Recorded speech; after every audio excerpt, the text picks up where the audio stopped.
Hi, my name is Ridhima Pathak, and I welcome all of you to Sports Adda Presents Doubtful Review System. And joining me in this Zara Hatke reference system is the legend, Brett Lee. Hi, Brett. Namaste. How are you, Ridhima? I am fantastic. How have you been, and how was all the action that you just saw? What kind of adrenaline are you going through? Oh, it's been a crazy week, hasn't it, so far? We've seen some super overs, we've seen some wonderful hitting, we've seen some good death bowling. It's been a crazy week. I'm not sure any players have any fingernails left or any coaches for that matter, but it's been a terrific week. Yeah, I had a tough time saving my nails as well, I must tell you. So what are we waiting for? Let's dive straight into it. Well, before we move ahead, Sports Adda is that one place where you get all the features, stories, interviews, live scores, and any update that you need about sports like cricket, kabaddi, and football. And if you're watching this on YouTube, the Sports Adda app download link is in the description. So why don't you go ahead and download it? And with that, let's move on to our very first step of DRS, front foot, please. Well, Brett, let's start with the very first moment of the week, which is super over and super over and super over and beyond. I mean, Bollywood is changing with the inclusion of stories from every nook and corner of the country, but nobody can write a script better than this T20 league. It's been a phenomenal week, hasn't it? To think about, 3 super overs. It's been, no one's wildest dream would that have ever happened. And to think that how hard it is to firstly chase down a score, but to end exactly on the same total, go out for a super over and an exact same total, it's just crazy. But it happened. And that's the reason why this tournament is so much fun. Indeed. And if you talk about the very first super over, Lockie Ferguson just came in and said, hey guys, listen, I am just too good for all of you. And what is the hue and cry about? He made it look so easy, so simple. But there was some more action in the second super over. Yeah, well, Lockie Ferguson coming off the bench and having such a great week, getting 3 for and then 2 for. So, he should hold the ball like he's got a 5-wicket haul. I count both the normal game plus the super over as that particular game. So he ended up with 5 wickets, but coming off the bench, getting a wicket with his first ball against his, his old captain or his former captain or his current captain, whichever way you want to look at it, Kane Williamson. Fantastic effort, got him caught down at third man.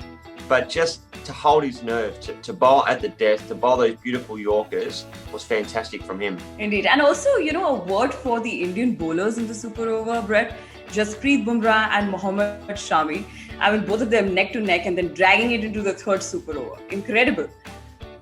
Yeah, well, when you think about those two names that you mentioned, Jasprit Bumrah, he's world class. Mohammad Shami, I've been really, really impressed with the way that he's improved. He's always been a great bowler, Mohammad Shami, but I think during this tournament, he's actually went from being steady, he dipped a little bit, and then now he's kicked again. So he's actually finding some form again. He's finding confidence. And I'm so glad that the captain threw him the ball because he's a quality bowler, and that's what you want to do when you're under pressure. When you are the number one strike bowler in your side, you want to be throwing that ball and take that super over on, and he did that. Indeed, he did. And since you've already spoken about Mohammad Shami, Punjab is the team on which the spotlights are because that number 4 is still a very big question mark, which is our next moment. Well, this is where we discuss Punjab punching it up. You see, Brett, 7% of the people in America sort of are very, very happy if they get a free parking space. And 100% people from Punjab are going to be really happy if Punjab makes it to the top 4. And it looks like the prayers are being answered. Well, it does, and I reckon they've got a lot more of a chance than getting a parking spot because they are definitely in this competition. They're currently sitting in number 6 position. They're fighting their way back through. I actually think they're a real good contender. And since the inclusion of Chris Gale, to me that was the changing point. They got 2 of the top batsmen in the team that are in the orange caps. So to me, they've got some really good structure. Their death bowling now is sorted. They are climbing the ranks. So look out for Punjab. They are on the rise. Yes, you did mention the kind of points that they needed to address, and they have addressed that. And KL Rahul will be very happy that apart from him and Mayank Agarwal, there are other batsmen also. The support cast is coming to play. Yeah, and that's, the teams that have done okay through this tournament, they've been really strong in one area or they've been really weak in another, and they haven't been able to combine both. And that happened a bit with Punjab. They had two of the top batsmen, as I mentioned. The middle order was steady. They weren't really making a lot of runs. The death was okay. They weren't bowling great at the death. Now, you take away those two key batsmen and they're getting some runs through that middle order, which is fantastic. So for them, for Punjab, they're actually now a really good, solid team. They can post big scores, the inclusion of Chris Gale, as I mentioned. Then when you throw Mohammad Shami bowling well at death, they are the complete package now. And Nicholas Purran, Brett, I mean, I have seen him bat like this after so long. Look, he's world class. And, for Nicholas Purran to come in and actually hit the first or second ball for 6, to take on the bowler, to have that aggression is fantastic. But when you think about Punjab, what they've done is that they've had the two world-class batsmen at the top of the order, Mayank Agarwal, KL Rahul, those types of guys. But then they struggled through that middle period in terms of their batting. They weren't bowling well to death, and that's the reason why they're at the bottom of the table. Now, when you think about KL Rahul, Mayank Agarwal still batting well, put that aside, their middle order, Nicholas Purran, those types of guys are firing. They're getting those big scores now and bowling so well at the death. So with guys like Mohammad Shami, when you think about the games that they've won or lost and super overs and those types of things, it's been a smidgen. It's been so close. They're right on the ledge of winning or losing. So if you think about those games that they probably should have won, short run issue that we spoke about a few weeks ago, they probably should have won that, right? They could be top of the table. So watch out for Punjab. They are on the rise. They're going to come back strong and they're a real contender. Who is their toughest competition for that spot number 4? Well, I think if someone like Kolkata can get their act together, I think they're a really, really good contender as well. But for me, it's going to be, Mumbai. I think about Delhi. I think a really good chance. Bangalore and Punjab. That's my top 4 right now. And I just like that inclusion of Punjab because they have beaten the big teams. They have taken on some big wins. They've been in the super overs. They've had the whole shock of what's happening in this tournament. They're going to keep rising. Indeed, and they've put forward a great bowling attack, which also brings me to the 2 rules that are related to bowlers and the most talked about in this week. Brett, over the last week, I think there are 2 rules, both related to bowlers, have been largely debated about, especially when, Virat Kohli took onto Instagram and he spoke about the ability to review a high full toss. Your take on it? I do agree because if you think about cricket and sport in general, we have rules and we have grey areas. So what I mean by rules, now they're calling the front foot no ball. I think it's sensible. I think it's very hard for the umpire to look down and then look up to see what's happening at the other end. So upstairs, they've got the third umpire that can go, you know what, he was a little bit over, we can call it a no ball. Great. But then you look at the wides and then you look at the height of the full toss. And it's that debatable grey area. If the umpire might call it, the umpire might not call it. I think we either have to go back to the umpire on the field, making every single call, including the no balls, or we use a technology available for me, which is very sensible, and use the technology. So I do agree. Let's go upstairs and see the height. Let's understand that if it's over waist height, so the tops of the pants of the batsman, if it's above that, that's called a no ball because it's a full toss above that height. If they've advanced down the wicket, then it becomes another conundrum where how far have they moved in their normal stance, where would the height have been? So you've got to go upstairs and check technology. We have it there. Let's try and use it. All right. And what about the second rule about the inclusion of 2 bouncers in T20s? Rahul Dravid, yeah. Should be 6 bouncers. 6 bounces and over. No. Look, in all seriousness, I think that why not have 2 bounces and over? Why not? I mean, it is purely a batsman's game, and this is me being the ex-fast bowler talking here. It is a tough game for bowlers. We have seen the fast bowlers dominate this tournament so far, which has been fantastic, and I'm loving it. Yeah. But why not have the option to bowl 2 bounces per over? It just adds another string to the bow of the armoury of fast bowlers. Right, I was just about to say, this particular T20 league has been a lot about the bowlers. I mean, the team with a better bowling attack seem to be doing better. 100%. And you think about guys that have been included like Nokia. I mean, he was a replacement for Chris Wokes if we think about what happened. So he wasn't even in the team. He's been replaced. He's now bowled the quickest ball is 156.2 Ks, if my memory serves me correctly. Rapid pace. It's been all about the bowlers, but it's been all about the fast bowlers. And I have this, with Graham Swan working here and doing stuff when I'm commentating, they're talking about the spinners. I'm like, no. Don't rate the spinners, don't rate the batsmen. This is about the fast bowlers. This tournament is fantastic. Yep. Now, since the pace bowlers have taken the center stage, it's also time to put you in the hot spot. So you ready for it? Let's go. Let's go. Brett, it's time to put you in the hot spot, and you know the drill by now. So are you ready for your options? I'm ready. So here are your options, Brett. Here we go. So number 1, you're one of the youngsters in the Chennai lineup and you meet up with MSD at the breakfast table, which is right after he announced a clear lack of spark in the young players. What can you do to show that spark? Ooh, okay. All right. Option number 2 is you are the Pathak, Pathak, the Indian T20 league umpire with that rock star hairdo, and you have been mobbed by the media who all want to know what is the secret behind such great hair. And the next one is you have 6 runs to defend in the super over. Talk us through your bowling plans. Which option do you go for, and tell me why? Well, for me, I'll go back to front. I always talk about bowling and super overs. So I'm going to push that aside because, we have spoken about the super overs a fair bit already. So I'm going to leave option 3. Option 1 to me is too scary. I wouldn't want to face MSD at breakfast if I'm a youngster. So that to me is too scary. I want to push that aside. Let's go with the umpire because for me, he is a rock star. He looks like a pirate, with all due respect. I mean, he's a funny character. The way that he stands, he leans over when he's about to umpire. But that's what we need. We need characters in the game. We need characters on the field. And certainly with our umpires, why not make a niche in the market? So what I would say if I was the umpire, I would first and foremost, I would become a superstar in the media, a bit like, the old Billy Bowden that used to umpire. He had a sort of that with his finger, his crooked finger. If I was the umpire with beautiful long black hair, I would firstly go to a shampoo company. I'd get them to sponsor me about how he gets his beautiful locks looking so nice on television. Sign a big deal, multi-crore deal with a shampoo company. Go to the press, become a rock star. Maybe have a bit of a swagger when he walks out. That's what I'd do if I was him. I think that's a brilliant plan. We should definitely send him this clip so that he gets ideas and he becomes a multi-millionaire if he isn't already. Don't cut your hair. Do not cut your hair. Leave it. You are the Rapunzel.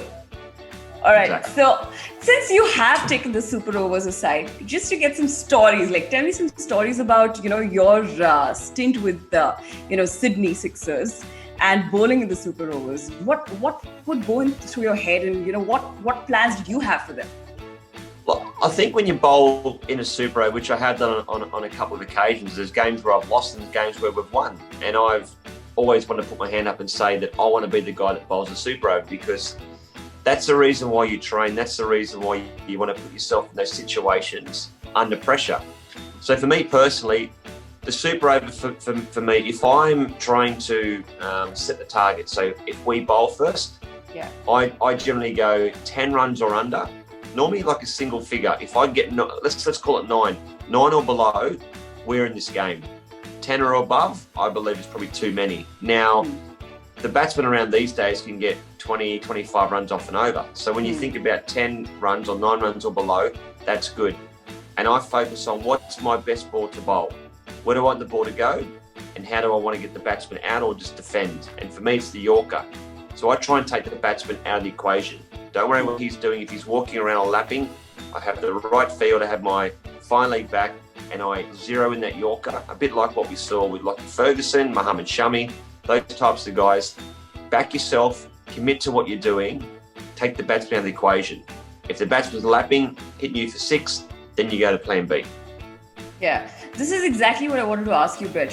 What happens to the bowler's confidence in a super over when the batsman hits the very first ball out of the park?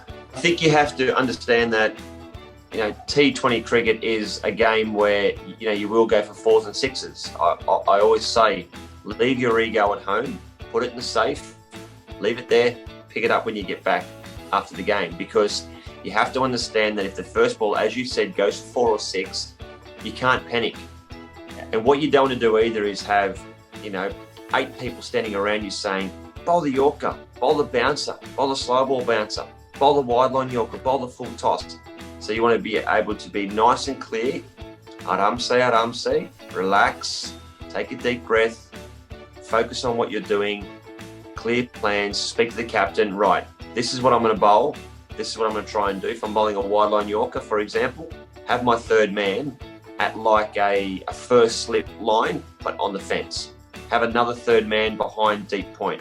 Have a deep point moved around at deep cover. So you're protecting that side, left-hand side of the field. So you want the ball to go out towards the deep point region, but have protection. So commit to that.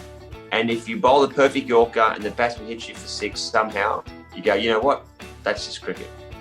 Yeah. Well, with that, since you mentioned Aram se, let's move on to the next segment where nothing happens Aram se, but hoping for the best. Well, this is our next segment, which is 3 Reds or Umpire's Call, where we'll be joined by 2 fans from the top of the table. Let's bring them in. So we are joined by Jay and Joy from Mumbai and Delhi, respectively. What's up, Jay? Hey, Joy. How's things? Hello, Jay. Namaste. Hey everyone. Hey Brett. How you doing? Very good, thank you. Nice to see you both. Hey Brett, hey Ridhima, how are you guys? I'm good. Welcome to the show. Hi, Joy. Hi, Jay. And Joy, I'm hoping that you get a lot of joy to all the Dilliwalas in this particular task that you're going to have with Mumbai. And of course, Mumbaikars ke baare mein kya kehna? Right, Jay? I mean, Well, the Delhi- yeah. So as I was saying, like at this point, like what people from Delhi are experiencing right now is like a habit to us. Those that support Mumbai is just like it's the same thing over and over again, trying to win our 5th title. I think I've lost count. Yeah. Good luck to them though. You know, while Yeah. both of you are going to be supporting your respective teams, Brett, I just feel that even though Mumbai and Delhi are on top of the table, but this particular year is going to go to the 3rd metropole of India, which is Bangalore. And eventually they're going to end up winning their maiden title. And I think that is going to be the end of this beautiful story. You reckon that someone like Bangalore is the wedge between Mumbai and Delhi, you reckon? Absolutely. I mean, have Boys, you seen their captain? Hungry do you boys and agree with passionate and that? desperate. Do you boys agree with that? Surely not. Yeah, I mean it's the same with Bangalore every year. The fans just claim that this is the year. They even have a phrase for it in their local language. It's called Isal Cup Namde, which is like this year the cup will be ours, and it just goes to another team every year. I mean, what's there to say? I'm just sad that Yeah, it's but gonna not end up the this same year. way this year. Not this year. Not this year. I think it's 2020. I think it's time to accept that it's not going to be, and it's not your odd year again. It's. I mean. Yeah. This year not there's that no easy for odd. Mumbai Yeah, to- this. So 2020 is when we break our odd even juju and like finally went 200 trot. It's good to see dreams. See, like Jay said, he's from Mumbai, right? And it's being city of dreams. It's good to dream about breaking the whole hoodoo of अच्छा हम लोग सिर्फ odd year में नहीं जीतेंगे, हम सिर्फ even year में हम even year में भी जीतेंगे. But like, come on, dude. Let's face it. It's 2020. Be realistic. The year is realistic, and who's at the top right now? It's DC, right? It's DC, and who? Like Ridhima and Brett themselves said, who's gonna be the best team? The team that has the best bowling unit. And who has the best bowling unit? I mean, there's no guesses here. It's straightforward. It's Rabada and Nortje, and I mean combined they have what 33 wickets, and come on, who's gonna beat Rabada in a super over? You saw that, right? It's a record right now in that tournament. So I mean. Well, when Very it comes to straightforward between from Delhi and Delhi. Mumbai, when it comes to Delhi versus Mumbai, it rarely goes to a super over because we finished the match well before that. I mean, see, it used to be now. It's like talking about history. It literally I mean, happened it's 2 game weeks ago. It literally happened in the last game. Yeah, but I mean, it's a marathon. The tournament's a marathon. Let's see who's winning in the end, and it's okay. But Jay, you I'm crumble in loving front the of passion, Punjab. boys. You crumble Yeah, in I front mean- of Punjab, man. Exactly. It's I mean, like every year. they put out Listen. 4 of their best batsmen. I mean, Quinton de Kock, Rohit Sharma, Kieran Pollard, and Hardik Pandya. And what happened? 2 super overs, and they still lost. I mean, come on, 6 runs. It was what 5 or 6 runs? I'll answer that question in two parts. Like every year, Mumbai will lose a game or two to a team that they're not supposed to, and that's down to philanthropy. Neeta Ambani is a huge philanthropist, and she just likes to give away points. I mean, like, what's the big deal in that? At the end of the day, still finishing on the top. And then coming to the second point, if I was supporting Delhi, I would not talk about the batting right now. Really, I wouldn't rather just shut up about the batting because outside of Shikhar Dhawan, they've got players out there playing Test cricket, trying to get in the groove. Shikhar Dhawan and Shreyas Iyer together have 800 runs, if I'm not wrong. Well, boys, Shikhar Dhawan has been before this gets out of hand, boys. Before this gets crazy, we've got to relax here because we've got to understand too that yes, Delhi are going very, very well. Mumbai are playing some good cricket, but you've got Bangalore coming through. You've got Punjab coming through as well. It's going to be a good tournament. I want to see you guys in maybe 3 weeks' time to see who's holding the trophy, right? So see, I mean, for that, Brett, I'd say I just have two things. Bangalore is going to Bangalore, Punjab is going to Punjab. So it's going to be East Cup Namde. Next year it's going to be again East Cup Namde, and it's going to repeat every year.